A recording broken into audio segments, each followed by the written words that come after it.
Unlike this hotel, the online platforms such as Airbnb and others do not have to collect VAT.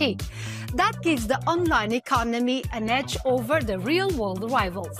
To resolve this, the EU recently approved new rules for the VAT in the digital age. eu-decoded checks how this will affect the bottom line for short-time rentals and ride-hailing services. The EU wants to level the playing field on VAT for tourist accommodation and chauffeur-driven car transport. Online platforms such as Airbnb, Uber and Bolt will need to collect VAT just as other businesses do. That could amount to as much as 25%, and the rule would apply from 2030.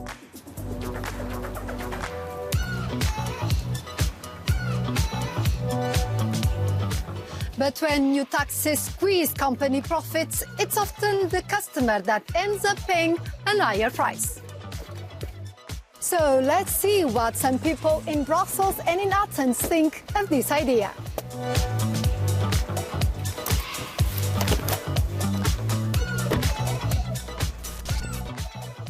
Τα Airbnb κατά συντριπτική πλειοψηφία τα κατέχουν ξένοι. Από ό,τι έχω δει και στο εξωτερικό αυτό το πράγμα έχει συμβεί. Δηλαδή σε χώρες των Βαλκανίων βλέπεις Airbnb τα οποία τα έχουν περισσότερο ξένοι. Στην ουσία όλα αυτά τα λεφτά φεύγουν έξω από τη χώρα. Θα πρέπει να υπάρχει μια ίση μεταχείριση. Σίγουρα θα βοηθήσει το ελληνικό κράτος μια υψηλή φορολόγηση στον Airbnb. Από την άλλη θα αποθάρρυνε την είσοδο τουριστών. Προσωπικά πιστεύω ότι θα πρέπει να έχουμε μια ήπια φορολόγια. Δηλαδή ούτε αρκετά υψηλή ούτε αρκετά χαμηλή. I think it could put people off travelling. So yeah, I think that would be quite impactful. It makes it fair if they have to do it as well. Because we're paying it in hotels, so why shouldn't you pay it with an Airbnb? And the money is raised helps the protection of the city and keeps it clean and makes the tourist attractions more attractive. It'll either force Airbnb providers to lower their prices a little bit, or the demand will go down, I guess. Jack Schickler will help us decode the new rules. So the online companies themselves will collect VAT, not the service providers such as landlords of apartments or car drivers. Why is that? On platforms like Airbnb, you have a large online platform, Airbnb itself, where actually a lot of the services are technically supplied by very small-scale landlords, people renting a spare room or renting an apartment.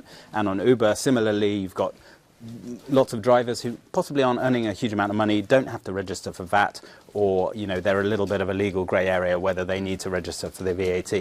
So the European Commission came along and said, hang on, you've got these big, often US platforms selling services, raising tens of billions, hundreds of billions in revenues, and they're not paying VAT, while they're also competing against a lot of companies that do have to pay VAT. But some member states were not very keen on having these new rules. What concessions did they seek?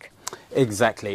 It's always very difficult agreeing EU tax laws because they have to be agreed unanimously by all 27 member states. And in this case, there was one in particular that was pretty firmly opposed. It was Estonia, which is the home of Bolt, one of the ride-sharing companies that would be very affected by this measure. It took a number of years of negotiation for them to lift their veto. And it seems that they got a couple of concessions that the rules won't apply until 2030, won't apply in full at least until 2030. Plus, there's an extra couple of carve-outs, exemptions that allow them to remove certain categories of small businesses from the tax. And what impact is expected in terms of collection of VAT on the online economy? Well, some estimates say there could be tens of billions in extra taxes collected as a result of this move. That was the Commission's original estimate. So most people will notice that in the form of higher prices because it's likely that those extra taxes will be passed on to the customers of Airbnb, people buying holiday lettings or people getting an Uber. That's the immediate impact. We are going to have to see how individual member states implement these measures because they have a number of years to do so and a number of different ways they might choose how to apply certain exemptions and so on. Every year, around 1 trillion euros in VAT revenue is collected in the EU, making it a key source of budgets in the member states. It is also an important resource for the EU's collective budget, which received 22 billion euros in 2023 alone. Estimates suggest that 6 billion euros in VAT per year could be raised from platforms providing short-term rentals and ride-hailing services. With us is Victoria Molnar, Secretary General of the European Holiday Home Association. Isn't it just fair that the online platforms collect and pay VAT just as traditional business do? In our view, in the industry's view, we believe that it is unfair. And the deemed supplier regime, which is being introduced on online short-term rental platforms and also transportation platforms, we believe it does the opposite. It actually defeats the level playing field between the online short-term rental accommodation and the traditional businesses, hotels. It will, of course, increase the prices for the consumers. It will impose unfair obligations to online platforms, especially those which are doing business across the borders. How it will impact the small owners that use the online platforms somehow to enhance their business? So, in our view, these two categories, private people and exempt from VAT enterprises, which are offering short-term rental accommodation on online platform, they will be pushed in a disadvantaged position for the benefit of the traditional accommodation businesses, such as hotels. Why? Because the price will increase for the consumer, meaning that consumers will start searching for a cheaper accommodation options. And second, these two categories, private people and exempt from VAT enterprises, will have no right to deduct input VAT. So in other words, these two categories online will be treated as businesses, but actually without any business rights and privileges.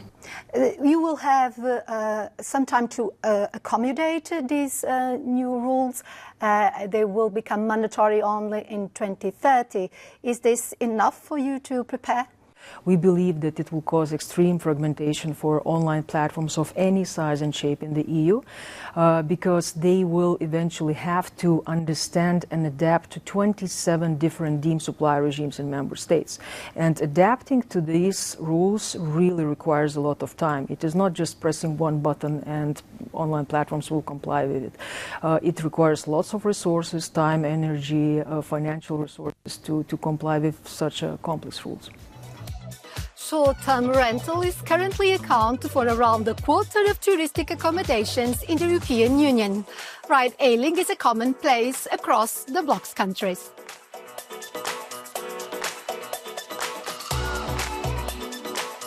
But by imposing VAT on these online businesses, does Europe risk killing the goose which lays the golden eggs? I'll be back next week for more EU decoding.